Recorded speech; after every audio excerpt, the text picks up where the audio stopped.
వేకా jewellers వెలలేని Vaibhogam తరుగులేని నమ్మకం. ఇప్పుడు మన కాకినాడలో డిసెంబర్ 5న ఘనంగా ప్రారంభం కాబోతోంది గోల్డ్ అండ్ డైమండ్ ఆభరణాల వేదిక. మీరు హైదరాబాద్లో ఇష్టంగా తినే ఫుడ్ ఏంటి? ప్రశ్న వేశాను కానీ ఆన్సర్ కూడా నాకు తెలుసు. ఓటింగ్ పెడితే 99% మంది బిర్యానీ అని చెబుతారు. అయితే ఎందుకు అడిగాను అంటే ఈసారి బిర్యానీ తినే ముందు జాగ్రత్త పడతారు అని అడిగాను.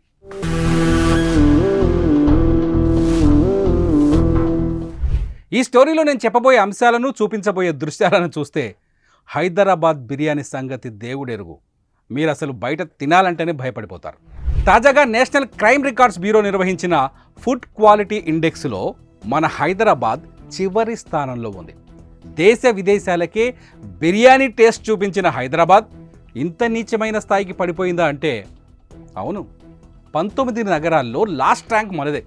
ఇది చాలా ప్రమాదకరమైన హెచ్చరిక. మన సిటీలో 62% హోటళ్లలో అచ్చంగా కల్తీ ఆహారమే అమ్ముతున్నారు. అంటే పూర్తిగా విషం. అంటే మనం లొట్టలేసుకొని తింటున్నాం చూడండి హైదరాబాద్ బిర్యానీ. ఆ బిర్యానీ కూడా ఈ 62% హోటళ్లలో కల్తీ అవుతోంది. చూస్తున్నాం కదా, హోటళ్లపైన టాస్క్ ఫోర్స్ దాడులు చేస్తుంటే కుళ్ళిపోయిన చికెన్, మటన్ డ్రైనేజీల్లోంచి దేవుకొని తెచ్చినట్టుండే మసాలాలు, కల్తీ అల్లం వెల్లుల్లి పేస్టు. అదో విజువల్ చూస్తేనే మనం ఇంట్లో కూడా వండుకొని తినలేము. వామిటింగ్ వస్తుంది. పర్లేదులే, ఏదో ఓసారి తింటే ఏమవుతుంది అనుకుంటున్నారేమో. ఆ ఒక్కసారి తిన్నా చచ్చి ఊరుకుంటారు. ఇది గ్యారంటీ. మీకు గుర్తుందా, ఈ మధ్యకాలంలోనే సిటీలో ఓ మహిళ మోమోస్ తిని చచ్చిపోయింది. ఓ కుర్రాడు ఫ్రైడ్ రైస్ తిని ప్రాణం విడిచాడు. చనిపోయిన ఈ ఇద్దరు రెగ్యులర్గా బయట ఫుడ్ తినేవాళ్ళు ఏమీ కాదు. నీలాగా నాలాగా ఎప్పుడో ఓసారి మాత్రమే తింటున్నారు, ప్రాణాలు వదిలారు. వీళ్ళిద్దరే కాదు, వరల్డ్ హెల్త్ ఆర్గనైజేషన్ లెక్కల ప్రకారం కేవలం కల్తీ ఫుడ్ వల్ల ఏడాదికి 6 లక్షల మంది చనిపోతున్నారు. 42 లక్షల మంది రకరకాల రోగాల పాలవుతున్నారు. మీరు అదిరిపడే ఓ విజువల్ చూపిస్తాను ఇప్పుడు. అది చూశాక కూడా మీరు బయట హోటల్లోకి వెళ్ళి భోజనం చేశారంటే ఆ భగవంతుడు కూడా మిమ్మల్ని కాపాడలేడు. చూడండి, ఇది నిన్న సికింద్రాబాద్ బోయిన్పల్లిలో టాస్క్ ఫోర్స్ అధికారులు దాడులు చేసి పట్టుకున్న కల్తీ అల్లం వెల్లుల్లి పేస్ట్. 1500 కిలోలు సీజ్ చేశారు. దీని కాస్ట్ మార్కెట్లో అక్షరాల 4,50,000 రూపాయలని టాస్క్ ఫోర్స్ అధికారులు చెబుతున్నారు. వీళ్ళెంత ప్రమాదకరమో తెలుసా? ఈ అల్లం పేస్ట్ని తయారు చేసేందుకు సిట్రిక్ యాసిడ్ వాడుతున్నారు.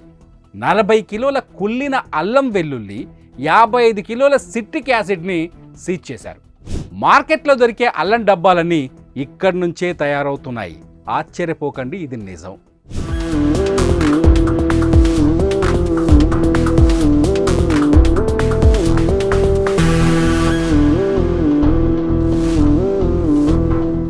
సేమ్ సీన్ ఖమ్మంలో కూడా.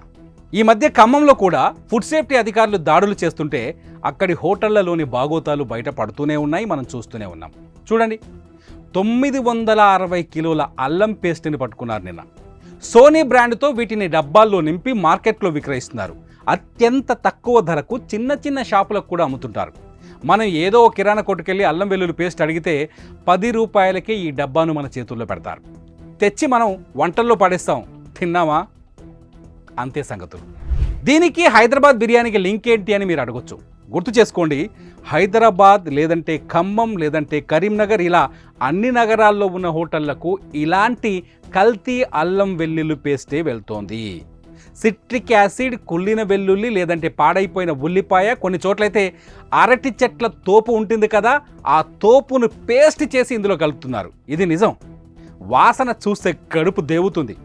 మీరు ఒకసారి చూడండి, అల్లం వెల్లుల్లి ఒకటే కాదు, హైదరాబాద్ బిర్యానీని కల్తీ చేస్తున్న పదార్థాలు అనేక ఉన్నాయి. ముఖ్యంగా నూనెలు, నకిలీ నెయ్యి, 5-6 రోజుల పాటు ఫ్రిడ్జ్లో పెట్టిన చికెన్, మటన్, కుళ్ళిపోయిన వాటిని చాలా చూస్తున్నాం కదా. ఇలా అన్ని కల్తీ పదార్థాలు కలిసి మన హైదరాబాద్ బిర్యానీని నాశనం చేస్తున్నాయి. ప్రపంచవ్యాప్తంగా గుర్తింపు పొందిన మన బిర్యానీ బ్రాండ్ని దెబ్బతీస్తున్నాయి. మీకు అనిపించడం లేదా?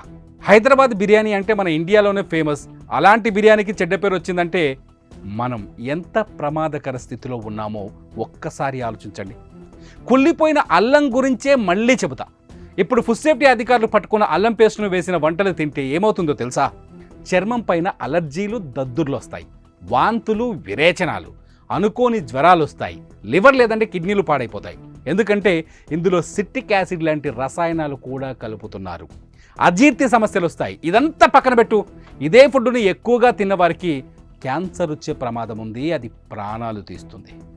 ఒక్క అల్లం వెల్లుల్లి పేస్ట్ వల్లే ఇంత ప్రమాదం ఉందంటే ఇక దీనికి క్వాలిటీ లేని నూనెలు, కుళ్ళిన చికెను, పాడైపోయిన మసాలాలు, అపరిశుభ్రమైన వంట సామాగ్రి, ఎలకలు బల్లులు పడిన బిర్యానీ రైస్ ఇవన్నీ తోడైతే ఆలోచించండి ఆ బిర్యానీ ఎలా ఉంటుందో. అది టేస్టీ బిర్యానీ అవుతుందా, లేదంటే మన ప్రాణం తీసే విషం అవుతుందా? అర్థం చేసుకోండి.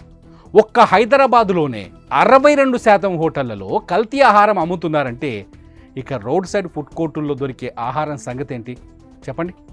మన సిటీలో ఎక్కడ పడితే అక్కడ బిర్యానీని అమ్మేస్తారు. ఏది పడితే అది తిన్నారా మీరు చస్తారు, వేరే దారే లేదు. కల్తీ ఆహారం ఇంతలా పెరగడానికి మరో రీజన్ కూడా ఉంది. ఫుడ్ సేఫ్టీ పైన మన ప్రభుత్వాలకు పెద్దగా పట్టింపు లేదు. రెస్టారెంట్లలో ఏం జరుగుతుందో ఒక్కడు కూడా ఆలోచించారు. మీకు తెలుసా, మన హైదరాబాద్లో మొత్తం ఫుడ్ సేఫ్టీ అధికారులు 35 మందికి మించలేరు. వాళ్ళు ఎన్ని హోటళ్ళని తిరుగుతారు, ఎన్ని చోట్ల దాడులు చేస్తారు? ఇప్పుడు చెప్పండి, ఇంట్లో వంట చేసుకుంటారా, లేదంటే బయట తిని కడుపులో మంట పెట్టుకుంటారా? కామెంట్ చేయండి. చూస్తూనే ఉండండి సుమన్ టీవీ.